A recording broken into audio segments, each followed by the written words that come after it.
Lawmakers are applauding the men and women who helped bring Osama bin Laden to justice. The Senate passed a resolution commending the military and intelligence community for Sunday's raid on bin Laden's compound.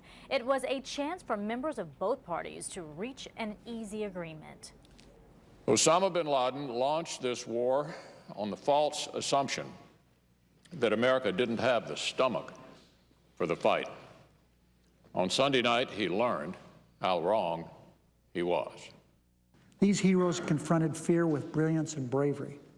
They met the worst of humanity with the best of America. The Senate was also briefed on the operation that killed bin Laden. For more on Washington's reaction to bin Laden's death, we are joined by CBSNews.com's senior political reporter, Brian Montopoli. Thanks for being with us, Brian. Sure. All right, I want you to take a look at some numbers that are out. The Washington Post and Pew Research poll has just come out with some numbers that were taken Monday night, and it shows President Obama's approval rating going up 9 points since last month. So how much of that is due to bin Laden news, and can he keep those numbers up? It's almost entirely due to bin Laden news, and no, he can't. You look at this historically, right? President Bush, when Saddam Hussein was captured, he got a boost. This was December 2003, 8 points. He actually had 60% approval in December 2003, never reached that level again. The same thing's going to happen here. I mean, frankly, President Obama is enjoying it's a very good period for him. Even Dick Cheney is complimenting him, and that's not something we're going to see very much. This is a bit of a honeymoon for him, but the fact of the matter is this wears off. And plus, the election is going to be about the economy. It's not going to be about national security. That said, Republicans were really starting to hammer President Obama on national security issues. They're portraying him as weak and indecisive and leading from behind was what they like to say. That becomes a lot harder to do, of course, after this bin Laden killing. So he gets a benefit from this. He gets a boost, but ultimately these numbers are going to come back to earth. It might help him out a little bit, but it's probably not going to change the outcome of the election. So does he deserve all the credit that he's getting? That is a tough question. He certainly portrayed himself as deserving a lot of the credit. In his Sunday night speech, he said, I got the intelligence on this, I held a series of meetings, I made the call.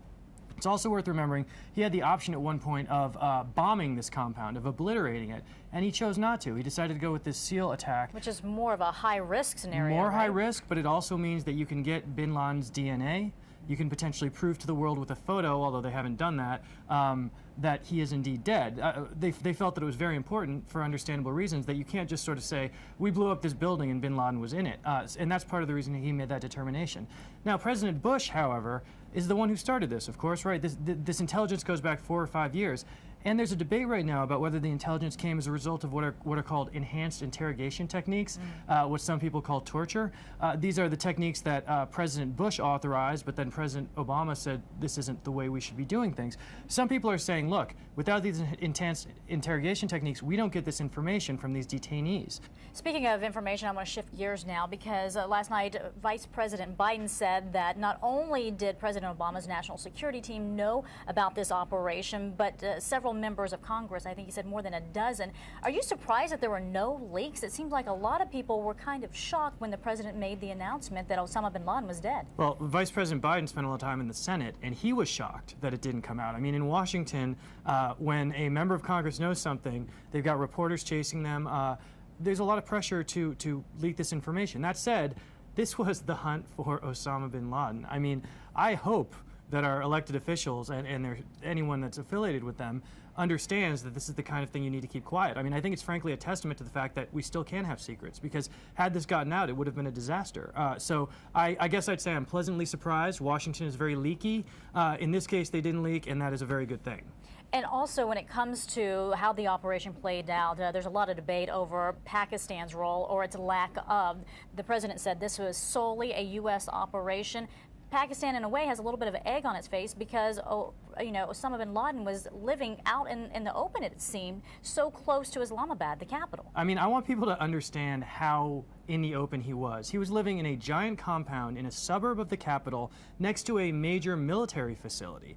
I mean, the notion that Pakistan was somehow unaware that bin Laden had been in this place for years frankly is difficult to believe. Now, Pakistan maintains that they weren't, but you've got a lot of members of Congress now who are saying, we're sending these people tremendous amounts of foreign aid. They want to cut funding. They want to cut funding, and I understand that impulse. That said, America has a very strong incentive to maintain stability, at least as close as they can come to stability in Pakistan. And there's a thought that this aid helps to do that, that they need a government of some kind in Pakistan. And so I think while there's a lot of anger right now, there's a good chance that that aid will remain. We appreciate your insight. CBSNews.com senior political reporter Brian Montopoli. Thanks for being with us.